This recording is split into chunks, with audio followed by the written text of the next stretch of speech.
এই শনিবার বিকেলবেলা মাকে নিয়ে আমরা চলে গেছিলাম একটা সারপ্রাইজ দিতে। কল্যাণী এক্সপ্রেসের একটা ধাবাতে গিয়ে একটু কিছু খাবার দাবার খেয়েই আমরা দুজনে মিলে আলোচনা করি যে মাকে একটা সারপ্রাইজ দেব। আসলে সেদিন মার একটু মন খারাপ ছিল, আমি মাকে একটু বকাবকি করে ফেলেছিলাম তার জন্য।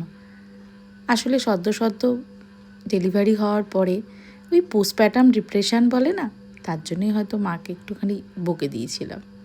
তো মা খুব মন খারাপ করেই ছিল, তাই মাকে তার রাগ ভাঙানোর জন্য আমরা নিয়ে গেছিলাম মার সব থেকে পছন্দের মানুষের কাছে।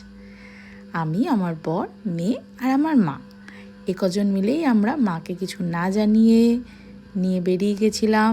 আর মনটা খুবই খারাপ ছিল আমার বকা খেয়ে, তাই মাকে না জানিয়ে নিয়ে চলে গেলাম মাকে একটা সারপ্রাইজ দিতে। এইবার দেখুন সারপ্রাইজটা কি, যার কাছে গেছিলাম সেও খুব সারপ্রাইজড।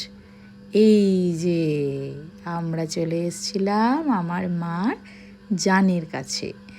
মা আমার বোনের ছেলেকে খুব ভালোবাসে। না, ও শুধু ছেলে বলে নয়, মা আমার মেয়েকেও ভালোবাসে। এই জন্যেই ভালোবাসে কারণ ও এত বেশি টাচি আমাদের সবার সাথে। অনেক বছর পর আমাদের বাড়িতে ছোট্ট মেম্বার প্রথম এসেছিল, তাই জন্যেই ওকে একটু বেশি ভালোবাসে। আর ওই যে বলেছিলাম না, ও সবার কোলে যায়, সেই জন্যেই ওকে চটকাতে আদর করতে আমাদের খুব ভালো লাগে। আমরা চলে গেছিলাম ওদেরই একটা পরিচিত একজনের ক্যাফেতে।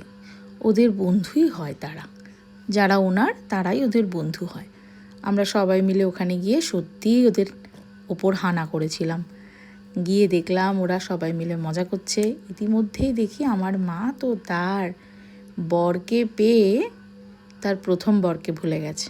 এদিকে বাবাকেও ফোন লাগানো হয়েছে তার দাদুভাইকে দেখানোর জন্য, সেও দাদুভাইকে দেখে খুশি, খুবই খুশি। এই সব নিয়েই আমাদের চলছিল একটু গল্প, আড্ডা, মজা। পুরো ক্যাফেটা খুব সুন্দর করে ইন্টিরিয়ার করা ছিল, আমি ঘুরে ঘুরে দেখছিলাম। আমার মেয়েকে কোলে নিয়ে একটু আমিই নিজের দিকে ক্যামেরাটা ফিরিয়ে দেখলাম কেমন লাগছে। ওপরে লাইটগুলো ভীষণ সুন্দর, তাই খুব ভালো ফটো আসছিল।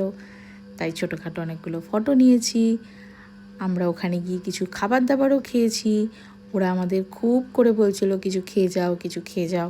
আসলে আমরা কল্যাণী ধাবাতে গিয়েও আমরা অনেক কিছু খেয়েছিলাম, তার জন্য পেটটা ভরাই ছিল। তারপরে যখন বোন অনেকবার করে বলল, তখন কিছু অর্ডার করলাম।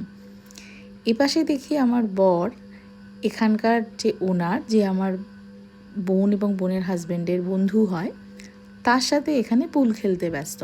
আসলে ও একটু খেলাধুলা করতে ভালোবাসে, সেই জন্য বোর্ডটা পেয়েছে বলেই একটু খেলছে, আর কিছুই না।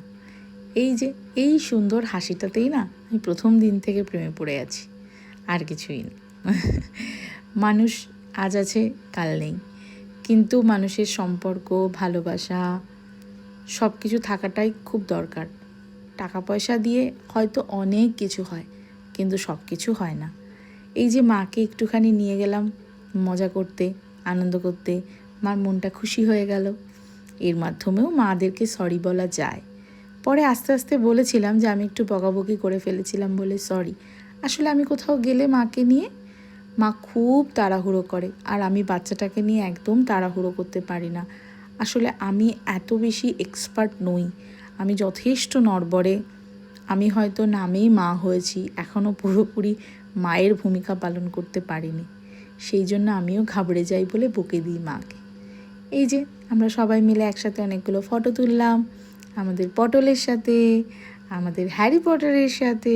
আমার মেয়ে সেদিন একটা সুন্দর গিফট পেয়েছে, ওই ওনার যে সেই দিয়েছে। থ্যাংক ইউ অনন্যা, এত সুন্দর একটা ডিশ খাওয়ানোর জন্য, এত আপ্যায়ন করার জন্য, এত আনন্দ দেওয়ার জন্য। আজকের ব্লগটা এখানেই শেষ করছি, টাটা।